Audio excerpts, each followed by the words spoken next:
नमस्कार, आदाब, खुशामदीद, good morning, सुप्रभात मेरे प्यारे दोस्तों। दोस्तों आज है 13 अगस्त और आज हम अध्ययन करेंगे 13 अगस्त के जितने भी करंट अफेयर्स के महत्वपूर्ण क्वेश्चन बनते हैं उन सब का। तो चलिए दोस्तों शुरू करते हैं।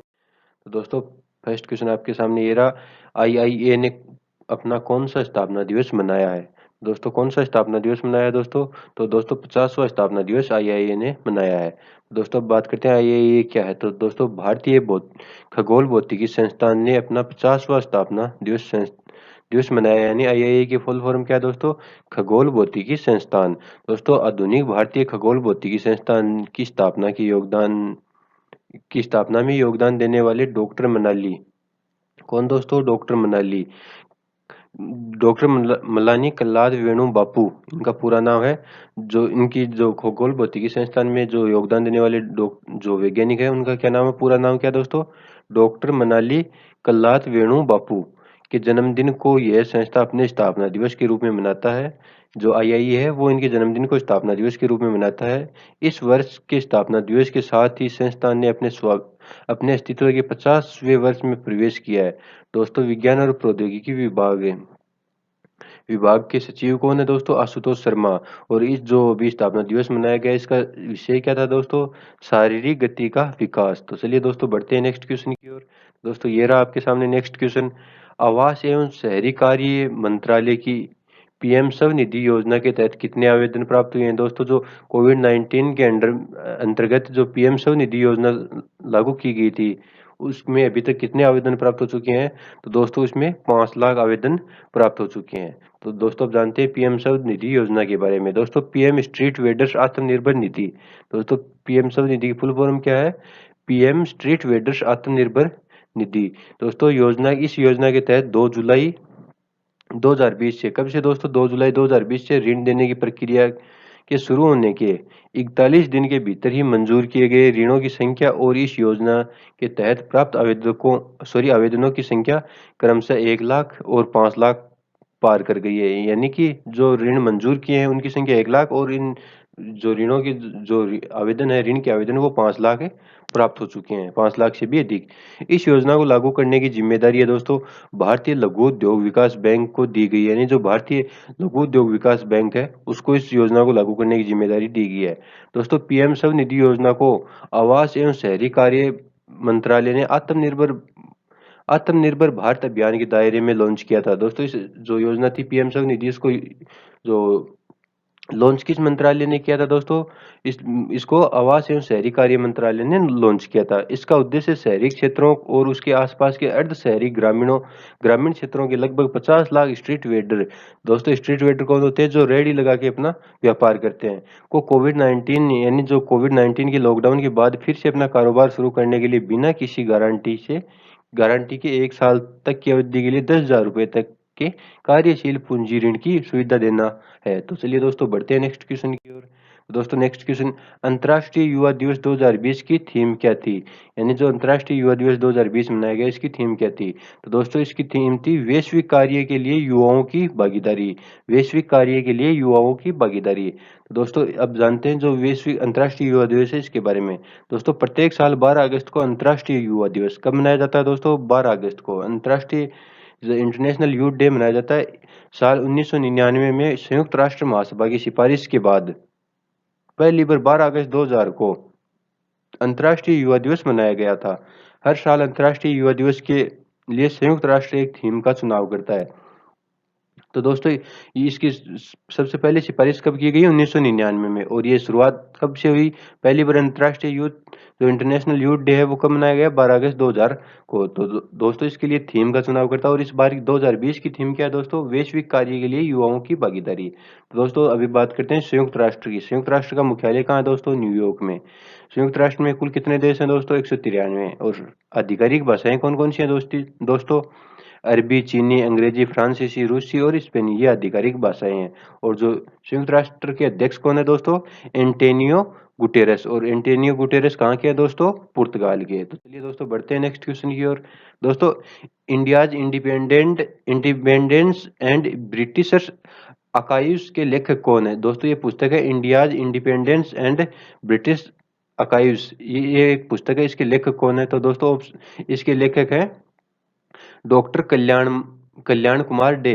तो दोस्तों इसके लेखक कौन है? डॉक्टर कल्याण कुमार डे। तो ये दोस्तों अब देखते हैं ये एक पुस्तक है किसके बारे में या क्या है। दोस्तों उपराष्ट्रपति श्री एम वेंकैया नायडू। कौन दोस्तों? उपराष्ट्रपति श्री एम वेंकैया नायडू ने अपने निवास स्थान पर आयोजित समारोह में, जो उनका निवास स्थान है उपराष्ट्रपति भवन, वहां पे आयोजित समारोह में नेताजी सुभाष चंद्र बोस INA ट्रस्ट के सहायक सदस्य, नेताजी सुभाष चंद्र बोस INA जो एक ट्रस्ट है उसके सहायक सदस्य हैं डॉक्टर कल्याण कुमार डे की द्वारा लिखित पुस्तक Netaji India's independence and British archives का लोकार्पण किया। दोस्तों ये एक पुस्तक है जो जो नेताजी सुभाष चंद्र बोस है उसके बारे में वर्णन करती है। चलिए दोस्तों बढ़ते हैं नेक्स्ट क्वेश्चन की ओर। प्रोजेक्ट चीता का संबंध है। तो दोस्तों संबंध किससे है? तो दोस्तों प्रोजेक्ट चीता का संबंध है रक्षा मंत्रालय से। किस मंत्रालय से दोस्तों? रक्षा मंत्रालय से। तो अब दोस्तों देखते हैं प्रोजेक्ट चीता क्या है। तो दोस्तों भारतीय सशस्त्र बलों ने चीन के साथ तनाव के बीच प्रोजेक्ट चीता को पुनर्जीवित करने का फैसला किया। मतलब जो प्रोजेक्ट चीता पहले भी कार्य करता था, जो अभी इसको रोक दिया गया था, परंतु अब जो चीन के साथ तनाव चल रहा है उसमें पुनर्जीवित करने का फैसला लिया है। यह परियोजना लंबे समय से लंबित थी और त्रिसेवाओं ने अब इस परियोजना को 3500 करोड़ 3,500 करोड़ रुपए में पुनर्जीवित करने का निर्णय लिया है। यानी इसके ऊपर कितना जो खर्च किया जाएगा? 3,500 करोड़ रुपए।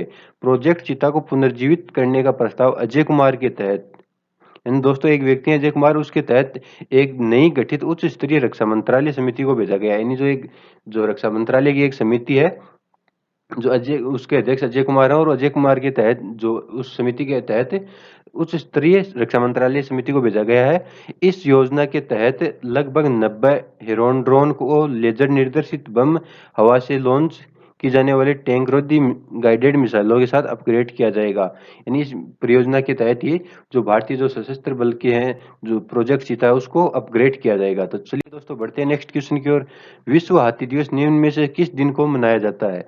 तो दोस्तों विश्व हाथी दिवस कब मनाया जाता है? दोस्तों विश्व हाथी दिवस 12 अगस्त को मनाया जाता है। तो दोस्तों प्रत्येक वर्ष 12 अगस्त को विश्व हाथी दिवस के रूप में मनाया जाता है, जिसका मुख्य उद्देश्य एशियाई व अफ्रीकी हाथियों के बारे में जागरूकता फैलाना है।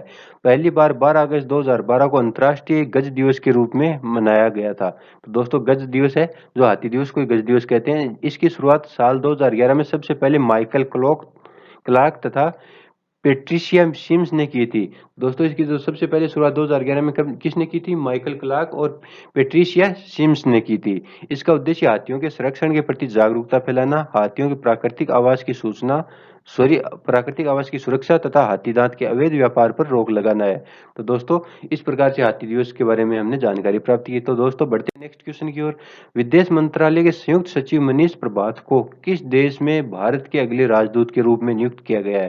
तो दोस्तों किस देश में किया गया है? दोस्तों उज्बेकिस्तान में। उज्बेकिस्तान में जो है मनीष प्रभात है उसको राजदूत के रूप में नियुक्त किया गया। तो दोस्तों बात करते हैं इसके बारे में थोड़ी। विदेश मंत्रालय के संयुक्त सचिव मनीष प्रभात को उज्बेकिस्तान में भारत के अगले राजदूत के रूप में नियुक्त किया गया है। विदेश मंत्रालय के अनुसार 13 मार्च 2019 को संतोष झा को उज्बेकिस्तान गणराज्य में भारत के अगले राजदूत के रूप में नियुक्त किया गया था। यानी जो पहले अभी वर्तमान में जो है राजदूत कौन थे दोस्तों? संतोष झा। और इनका कार्यकाल कब शुरू हुआ था? 13 मार्च 2019 को। और जो अभी वर्तमान में जो है किसे नियुक्त किया गया है दोस्तों? मनीष प्रभात को। इसके पहले संतोष झा भारत के दूतावास वॉशिंगटन DC USA के उप प्रमुख के रूप में काम कर रहे थे। मनीष प्रभात अब संतोष झा की जगह लेंगे। यानी जो मनीष प्रभात है जो है वो मनीष संतोष झा की जगह लेंगे। तो चलिए दोस्तों बढ़ते हैं नेक्स्ट क्वेश्चन की ओर। सेल्युलर जेल पत्र स्मरण और यादें का आयोजन किसके द्वारा किया गया?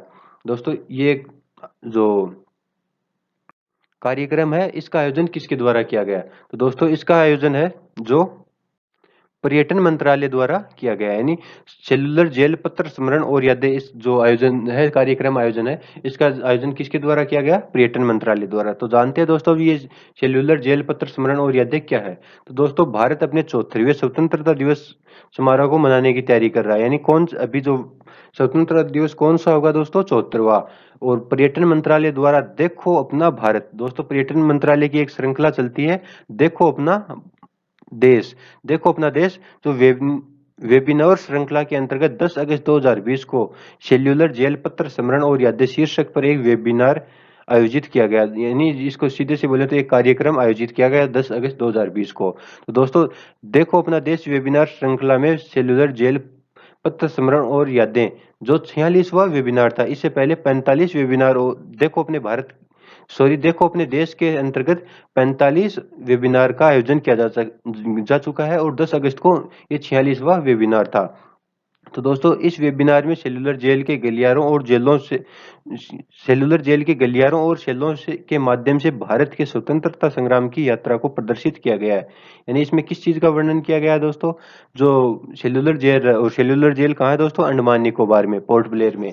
तो दोस्तों इस जो पोर्ट ब्लेयर की जो सेलुलर जेल है अंडमान निकोबार की, उसमें जो गलियारे हैं, उसके जो शेल है, उनके उनका वर्णन किया गया है, जिसमें वीर सावरकर जैसे महान लोग थे, उन्होंने अपनी सजा काटी थी। तो दोस्तों बढ़ते हैं नेक्स्ट क्वेश्चन की ओर। दोस्तों Indian council for research on international economics relations के नए चेयरमैन के रूप में निम्नलिखित में से किसे नियुक्त किया गया? तो दोस्तों किसे नियुक्त किया गया है? प्रमोद भसीन को।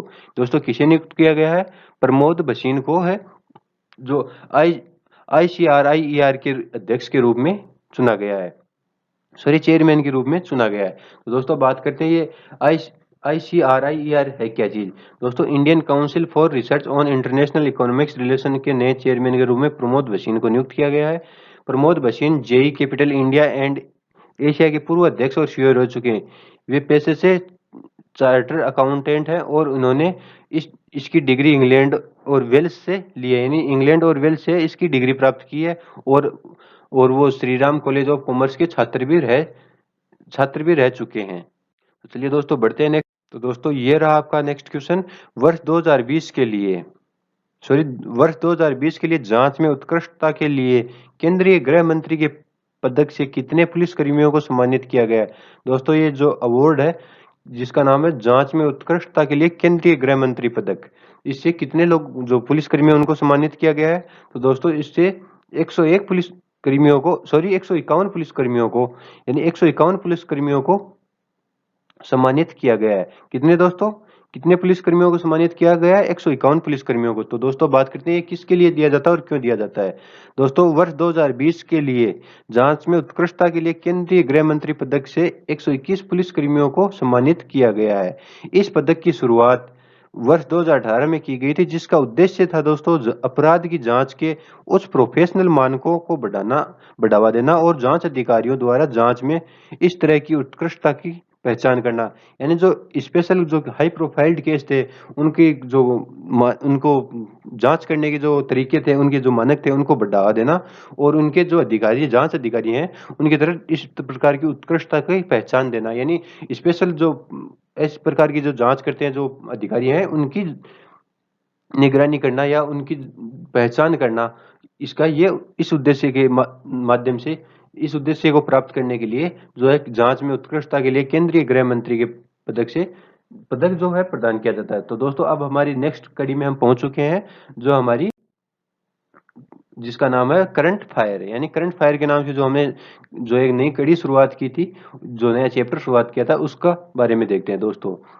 तो दोस्तों सर्वाधिक कमाई करने वाले टॉप 10 अभिनेताओं की फोर्ब्स सूची में अक्षय इकलौते भारतीय हैं। यानी जो फोर्ब्स सूची है उसमें अकेले जो टॉप 10 है उनमें अकेले अक्षय कुमार का नाम है, आपके शाहरुख खान, सलमान खान, वो सब नहीं है इस सूची में।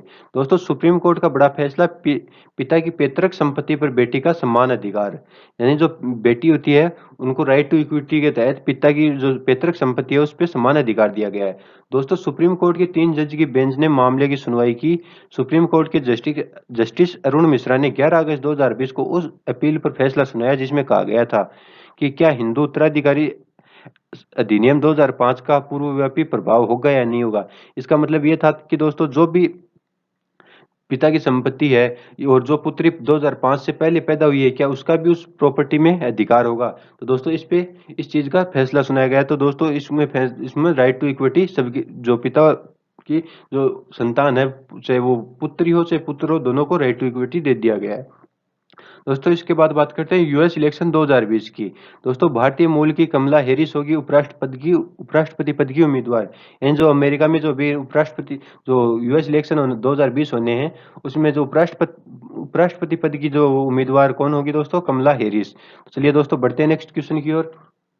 दोस्तों दिल्ली सरकार ने शहर के रेहड़ी पटरी वालों के लिए 20,000 तक का कर्ज मुहैया करवाएगी। यानी जो दिल्ली सरकार है, उन्होंने जो रेहड़ी पटरी के ऊपर कार्य करते हैं, जैसे रेहड़ी लगाने का कार्य करते हैं, उनको 20,000 रुपए तक का कर्ज मुहैया करवाएगी।